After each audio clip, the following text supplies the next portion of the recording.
নমস্কাৰ সকলোকে পুনৰবাৰ স্বাগতম জনালোঁ। আজি আমি আলোচনা কৰিবলৈ লৈছোঁ অসম ৰাজ্যিক গ্ৰামীণ জীৱিকা অভিযানৰ অধীনত যিসকলে যিকোনো ধৰণৰ চাকৰিৰ বাবে আবেদন কৰিছে, বিশেষকৈ সখী পোষ্টৰ বাবে বা পঞ্চায়ত লেভেলত চাকৰিৰ কাৰণে যিসকলে আবেদন কৰিছে তেওঁলোকৰ বাবে কিছুমান গুৰুত্বপূৰ্ণ এব্ৰিভিয়েশ্যন।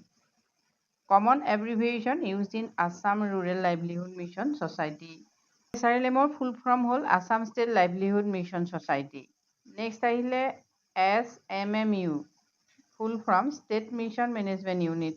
নেক্সট আহিলে DMMU, district mission management unit. Next আহিল BMMU, block mission management unit.